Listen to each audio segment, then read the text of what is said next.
और कथा से कल्याण होता है। ये श्रद्धा कब होती है? जब हमारा भ्रम टूट जाए, भ्रम निकल जाए, संशय निकल जाए, भक्ति ज्ञान वैराग्य का विचार कथा से समझ में आ जाए।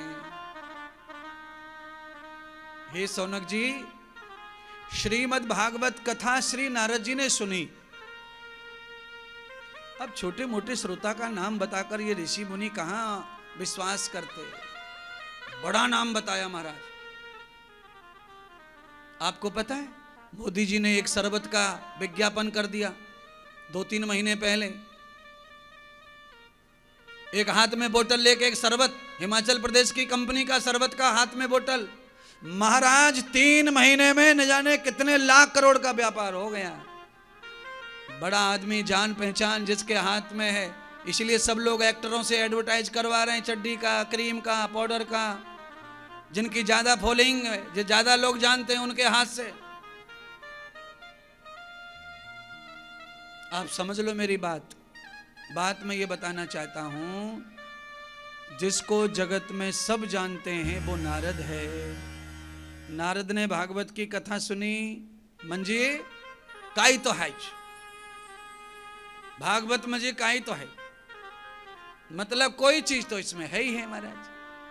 नारद जैसी हस्ती, ऐसी त्रिकालदर्शी महात्मा, ऐसे ब्रह्मज्ञानी महात्मा क्यों कथा सुनेंगे भागवत की? और ये कृष्ण की कथा क्यों सुनेंगे? वो तो स्वयं नारायण के भक्त हैं, उनको ये कथा कहानी सुन के क्या मतलब है? ऐसे संत, तो इसमें कुछ तो राज है। तो कहा महाराज, अग्रे भद्रम कर्णयो, इन कानों का कल्याण करने वाली वो पावन कथा सुनाइए। आगे जो नारद जी ने सुनी थी, नारद जी ने क्यों कथा सुनी वो बताओ।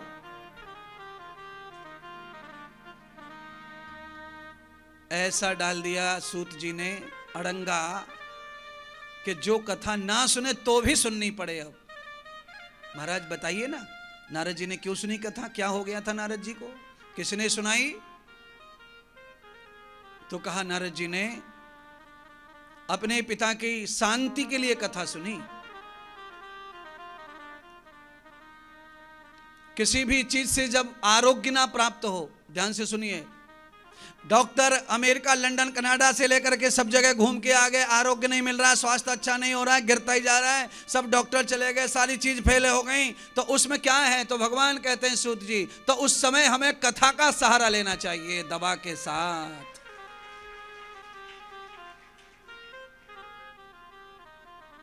सारे पूजा पाठ, सब नदियों का जल आ गया, पिला दिया, पप्पा ठीक नहीं हो रहे, तो क्या करें?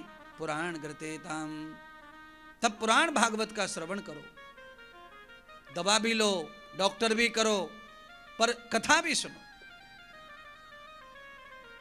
आत्मशक्ति, मन शक्ति, बुद्धि शक्ति बढ़ने से रोग जल्दी ठीक होता है। रोग नहीं ठीक भी हुआ तो आदमी आलसी, बीमार जैसा नहीं पड़ा रहता है। आत्मबल आने से, आत्मबल आने से बीमारी से लड़ने की शक्ति आ जाती है। बीमारी ठीक भी नहीं हो तो भी आदमी प्रसन्नता से जीवित रहता है, क्योंकि मानसिक बल भी आ गया, विवेक और वैराग भी है।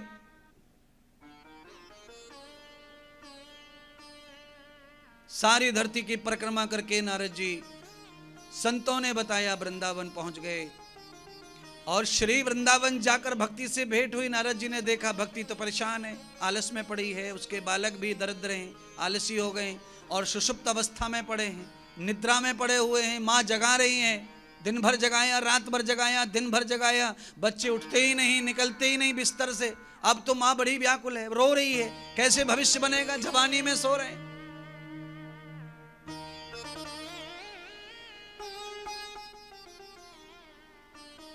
आराम करना अलग बात है और दिन रात सोते रहना अलग बात है। खाना सोना, खाना सोना, ऐसे भी बच्चे हैं महाराज, उम्र 22 साल, 23 साल, 24 साल, और सोई जा रहे, थक ही नहीं रहे सोने से, और नहीं सोने दिया तो चिड़चिड़ा रहे हैं, गालियां दे रहे हैं, लड़ रहे हैं, भिड़ रहे हैं। ये कौन है? ये माता पिता को रुलाने वाले हैं, ये परिवार को खत्म करने वाले हैं। ये मम्मी को रुला रहे हैं, माँ रो रही है, भक्ति रो रही है। नारद गए थे भक्ति की शरण में, भक्ति की शरण बची ही नहीं है, वहां तो सब लुट गया। क्यों? अब देखो, भक्ति के ऊपर संकट आया तो भक्ति की फ्रेंड, भक्ति की नौकरानी छोड़ के भाग गई सबसे पहले, जिसका नाम है मुक्ति। अब ध्यान कर लो, आपके ऊपर ज्यादा दिन तक कोई बीमारी आ जाती है तो आपसे अलग हो जाते हैं सब धीरे धीरे, आपके सपोर्ट में नहीं रहते। बड़े जीजाजी 2 ही बार आए देखने के लिए और रात को रुके नहीं है, काम पड़ो है, मक्का कटनी है, दवाई मारनी है, अभी ताजा ताजा खीरा लगाया है, दवाई फुर्री मारने की फुहारी।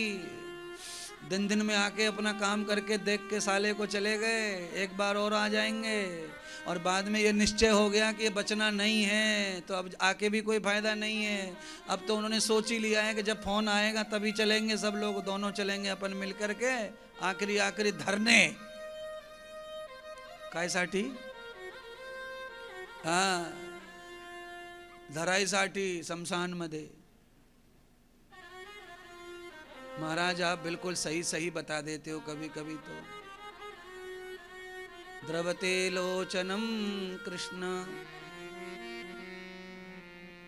यस्तम नारायणम सखा।